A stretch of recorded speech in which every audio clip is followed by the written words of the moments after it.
bon, alors d'accord, chacun connaît le phénomène d'intrication, cette particularité qui fait qu'une modification apportée à un photon se répercute instantanément à son homologue intriqué, quelle que soit la distance qui les sépare, d'accord. D'ailleurs, on a longtemps cru que ce volet de la théorie quantique qu'on apprend en maternelle ne trouvait son utilité que lors des moments de plaisir de groupe entre adultes consentants.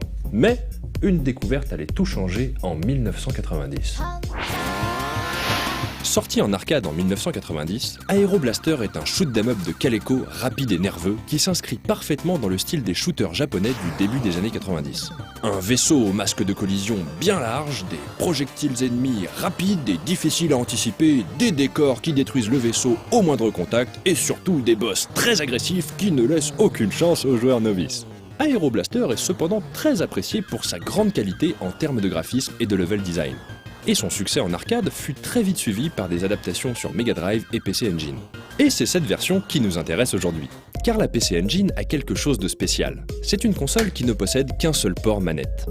Cette particularité permet d'exploiter un bug étrange et de redécouvrir le jeu d'une toute nouvelle manière. En effet, Aero Blaster permet à 2 joueurs de jouer simultanément. Il est cependant impossible de lancer une partie à 2 lorsqu'une seule manette est branchée sur la console. Il faut se munir d'un multitap et de 2 manettes pour profiter du jeu à 2. Et c'est là que les choses marrantes commencent. Une fois la partie à 2 joueurs lancée, débranchez le multitap pour remettre une simple manette. Et là, magie, vous contrôlez les 2 vaisseaux. Alors vous allez me dire, si l'intrication fonctionne pour 2 photons, peut-elle fonctionner pour 2 chasseurs? Eh bien, en théorie, oui. Par contre, en pratique, ça foire souvent. Et oui, le programme vérifie bien que 2 manettes sont branchées au moment où le joueur lance la partie. Mais une fois que le jeu a commencé, il ne fait plus aucune vérification, laissant le champ libre aux joueurs avides d'expériences étonnantes. Contrôler les 2 vaisseaux permet en effet de nombreuses petites fantaisies. Déjà, il est possible de choisir si on préfère garder ces 2 vaisseaux légèrement écartés, ou alors les mettre précisément l'un sur l'autre en se plaquant en haut ou en bas de l'écran.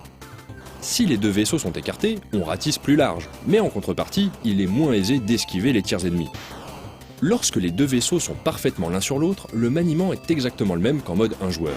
La différence, c'est bien sûr au niveau du tir.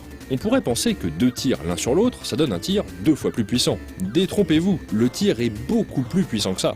Prenons le boss du stage 1 pour faire un test.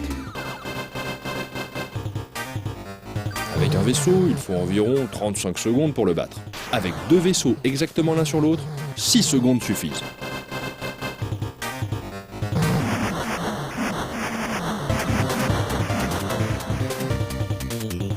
Le tir est donc environ 6 fois plus puissant. Oh yeah! Attendez, mais c'est carrément abusé en fait.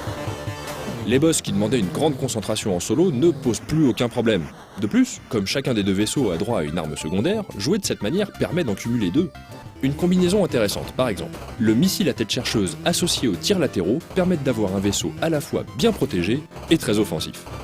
Bref, vous vous croyez le roi du monde, plus puissant que jamais, vous voyez déjà one life le jeu sans effort. Redescendez sur Terre. Si ce bug permet en effet d'augmenter énormément la puissance de feu, il a aussi bien des inconvénients. Par exemple, on commence le niveau 2 dans une grotte. Impossible ici de caler les 2 vaisseaux l'un sur l'autre. En effet, le moindre contact avec les parois et c'est la mort. Cela rend ce passage très ardu, car vous n'avez que très peu de marge de manœuvre. Autre complication, toujours au niveau 2, les fameux couloirs qui ont fait la réputation du jeu. À ce moment-là, le passage se rétrécit et le scrolling accélère. Adrénaline garantie pour le joueur. Le passage est pourtant moins difficile qu'il n'y paraît grâce aux protections que le jeu vous donne juste avant. Équipé ainsi, vous n'avez pas besoin d'être très habile car les protections vous empêchent d'encastrer votre appareil dans le mur. Seulement, impossible d'utiliser ces protections quand on joue avec 2 vaisseaux à la fois. En effet, cette option ne s'applique qu'à un seul des 2 vaisseaux. Ils ont donc vite fait de se désolidariser et cela se termine inévitablement par un crash. Seule solution, traverser ces passages sans aucune protection. Inutile de dire qu'il faut des nerfs d'acier.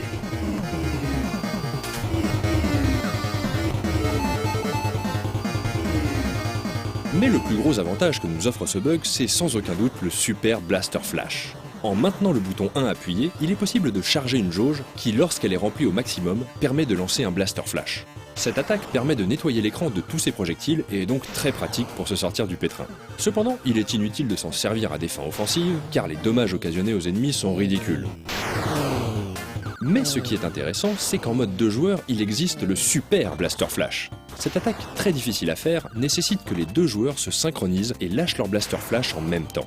S'ils sont parfaitement synchro, les dégâts seront énormes. Évidemment, vous imaginez bien qu'en contrôlant les 2 vaisseaux de la même manette, vous serez toujours synchro, quoi qu'il arrive. Revenons vers notre cher boss du niveau 1 et voyons combien de temps il peut tenir contre le Super Blaster Flash.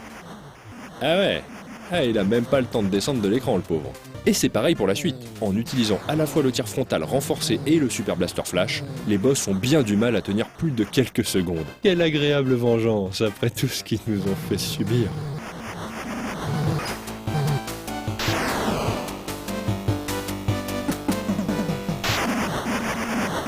Et enfin, un dernier petit bug qui permet d'obtenir un crédit bonus, ça ne se refuse pas.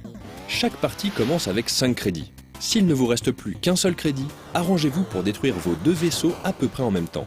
Le jeu vous demande alors si vous voulez continuer. Faites Start et le jeu fera réapparaître les 2 vaisseaux alors qu'il ne restait qu'un crédit.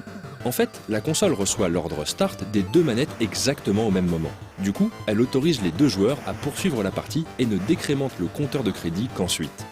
D'ailleurs, les crédits n'apparaissent même plus à l'écran puisqu'en réalité, nous sommes à -1 crédit. Encore une fois, on ne félicitera pas les développeurs.